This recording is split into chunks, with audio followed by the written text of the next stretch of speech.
Hey guys, welcome back to Gearfacts. Today I'm looking at the classic Korg Triton Le61 music workstation, a real groundbreaker in its time. Let's have a listen to some sounds.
Just choosing voices at random here.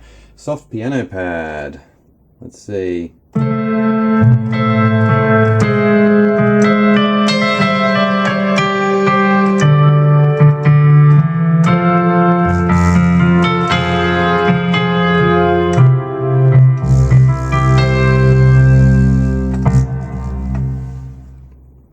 Very nice.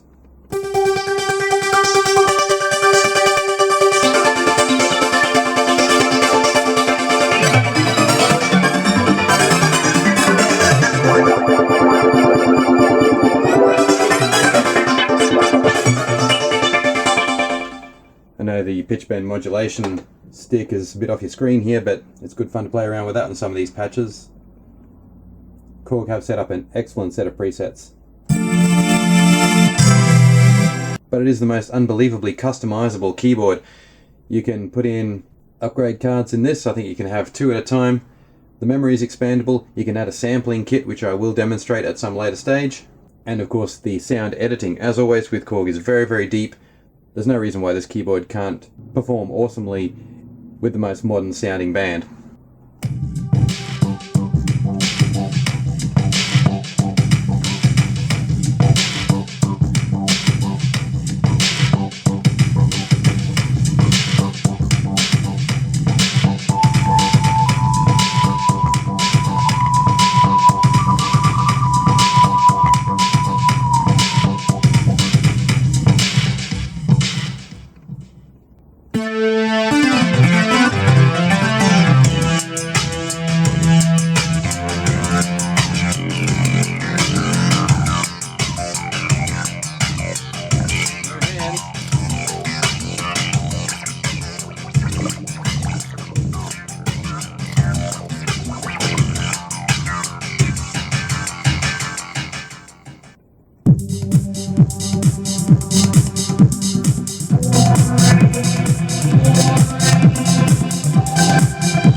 Okay, so now that we've heard about 3% of the sounds that this keyboard can do, before it's had any upgrades or editing, I think it's time to have a bit more of a tour of its editing features, its panel features, and its connections.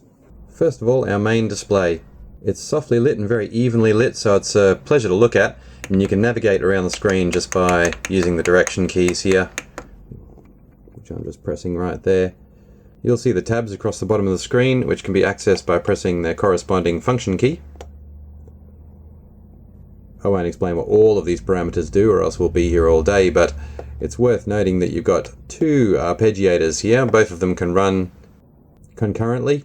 Generally, I've found that to be most useful when you're using a drum arpeggio with some kind of lush sound overlay, classic in the Korg style. But there's no reason why you can't run two arpeggios on the same sound and create some interesting rhythms or discordances using that technique.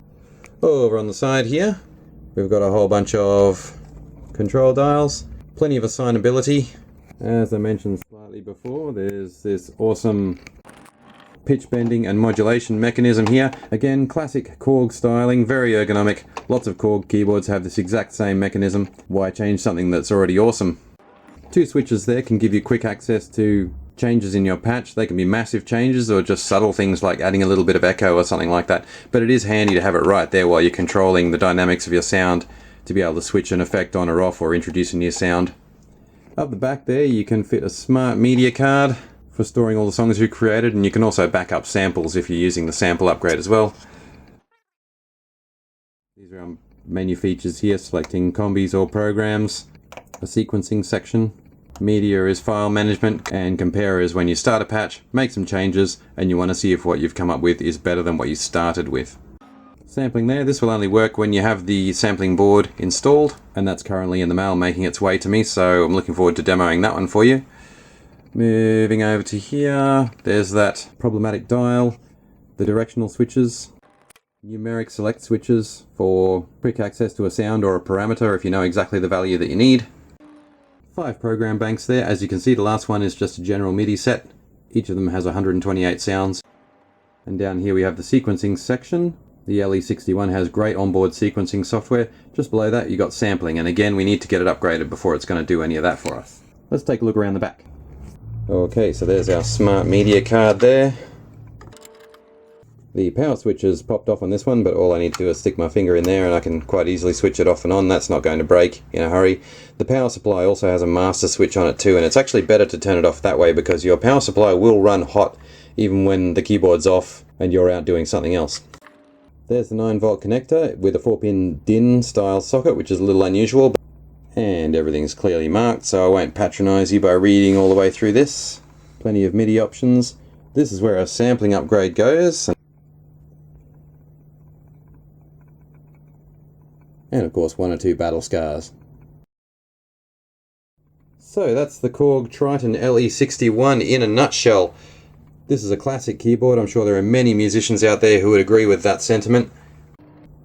Like I said, it's a very upgradable, future-proof kind of a keyboard. There are so many options with this, it's just unbelievable.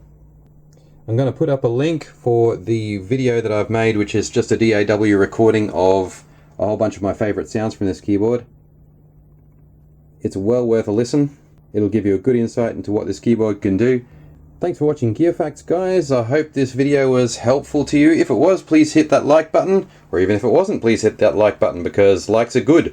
It would also be wonderful if you could subscribe or even just leave me a comment below because I'm always happy to talk about synthesizers. Thanks again, guys. We'll see you next time on Gearfacts.